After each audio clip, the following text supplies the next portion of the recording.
Alors, je quitte mon albergué. Ce que vous savez pas, c'est qu'il y avait un chantier juste devant. Mais évidemment, la nuit, c'est très tranquille. C'est juste pour vous montrer le, le devant de l'albergue, qui est très bien. 20 € là, c'est très raisonnable. Ça s'appelle Alberde de Caldas de Reis, la ville. Huraca. Sauf que il y avait ça. Là, on va se trouver un café. Parce que ça nous prend un café pour commencer. Et on va faire un petit 18 km aujourd'hui. L'avant-dernière journée avant Compostelle. Et on s'en va à Padrone, dernière ville avant du chemin portugais. Et voyons, on sort, puis on a un café juste devant nous qui nous attend. Merci, gracias. Voilà les nouvelles. Petit chemin, petit grand chemin dans les bois, mais sur l'asphalte. Tout n'est pas parfait.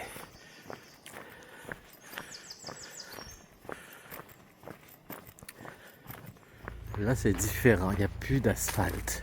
C'est vraiment la forêt totale et superbe.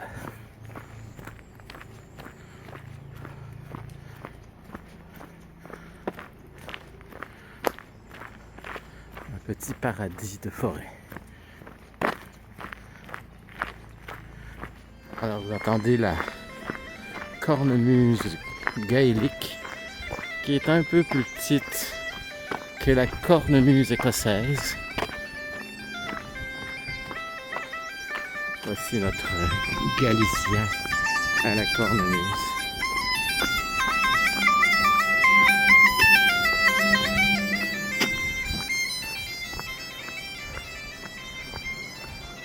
Alors nous marchons au son de, comme les Écossais, au son de la cornemuse. Sauf que nous n'allons pas nous faire tirer dessus. Parce que eux c'était pour aller attaquer. Il reste 33 km pour Compostelle. Nous venons de traverser la rivière Sar. La rivière Sar, c'est celle qui sépare Padrone, qui nous permet d'accès. C'est le pont de la rivière Sar qui nous permet d'avoir accès au village de Padrone qu'on vient d'arriver. Dernier village avant Compostelle pour dormir ce soir. Donc nous sommes à peu près 1,5 km à peu près de notre lieu de sommeil. Ça va faire du bien. N'empêche qu'on a très bien dormi la nuit dernière parce qu'on avait des vrais lits avec des matelas hyper confortables. Et on n'a pas eu trop chaud parce qu'on a laissé la fenêtre ouverte qui faisait vraiment une très bonne température. Donc on a très bien dormi, on espère dormir de la même façon aussi bien ce soir parce que ça fait du bien. Nous devrions arriver vers dans à peu près 20 minutes, une demi-heure au max. Et ça tombe bien parce que l'auberge ouvre à 13h, c'est ça. 13h et on va arriver à 12h30. Donc il restera un petit 30 minutes seulement à attendre avant que ça s'ouvre et que nous puissions nous reposer. Dure la vie de pèlerin.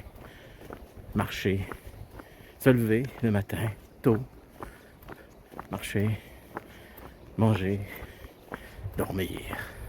Voilà à peu près la routine que vous faites quand vous faites le chemin de Compostelle. Vous levez tôt, marchez sous le soleil espagnol et prendre une coupe de rafraîchissement. La bière, c'est pour la fin. Et à la fin, un bon repas avant d'aller se coucher. Voilà ce que je fais depuis 40 jours, tous les jours. Que dis-je, 40 jours? Je dirais plutôt 50 jours.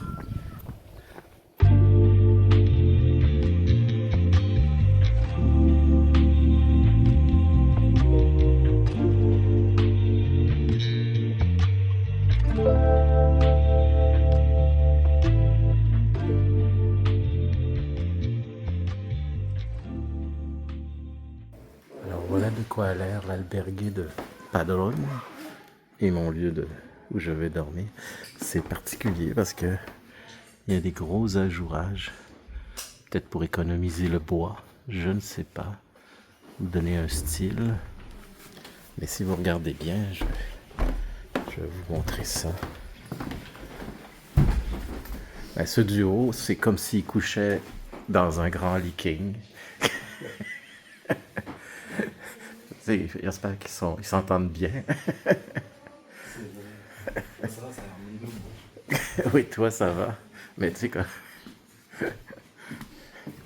Et là, regardez, vous voyez, on voit à travers l'ajourage. Alors, si vous dormez là, ben, vous dormez quasiment avec votre voisin. Ce qui n'est pas très intime. Mais ça, les auberges, les albergues, ça n'a jamais été le style. L'intimité, ça n'existe pas. Hier ou avant-hier, nos douches étaient carrément ouvertes. Fait qu'on on prenait notre douche, les hommes évidemment, pas mixte, tous ensemble, à poil. Fait que on peut dormir aussi comme ça, côte à côte. Ça fait partie du trip pèlerin. Alors, regardez-moi cette nature luxuriante. Ça, c'est ma vue. Et je me plains pas. Encore une journée magnifique. Un endroit tranquille. Je suis sûr qu'on va bien dormir.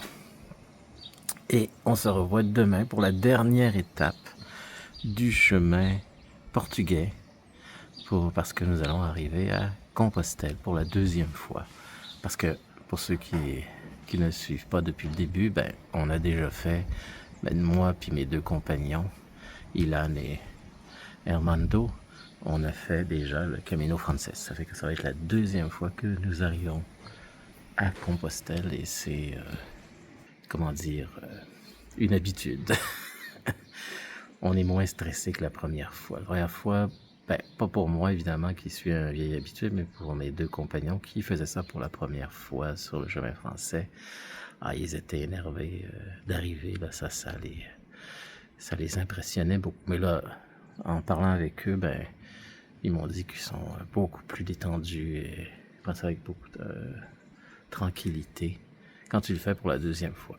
Moi, ça fait plus d'une dizaine de fois que je le fais et bon, je vais aller chercher ma Compostelle, celle du Portugal, parce que c'est un nouveau chemin que je n'ai jamais fait et que j'ai beaucoup aimé. Beaucoup, beaucoup aimé. Je ne regrette pas du tout de l'avoir fait et je vous le conseille. C'est pas un chemin difficile, mais vraiment pas difficile parce que c'est plat. Sauf à quelques moments où vous traversez des petites montagnes. Ben, il y a des montagnes qu'on traverse pour ceux qui ont tout suivi. Mais c'est très rare. Je pourrais dire que 90% c'est du plat. 90%. Alors il reste un petit 10% un peu plus montagneux. Mais c'en est comme aujourd'hui, il n'y en a pas de monde. C'est presque rien du tout pour aujourd'hui comme montagne. Même si on franchit des montagnes, mais c'est des petites collines, des collinettes. Alors, on se revoit demain pour la dernière étape et je vous remercie de me suivre, c'est très apprécié. Puis, n'oubliez pas de vous abonner en bas. En dessous, il y a un bouton abonnement pour m'encourager et mieux, comme je l'ai déjà dit à quelques reprises, Ça permet de mieux référencer mon vidéo, de donner accès plus facilement à mon vidéo à des gens qui ont besoin de cette information-là, qui voudraient faire le chemin ou qui ne peuvent pas faire le chemin, qui voudraient voir quand même de quoi ça a l'air. Donc, mon but, c'est de vous faire vivre cette expérience à distance. Bye.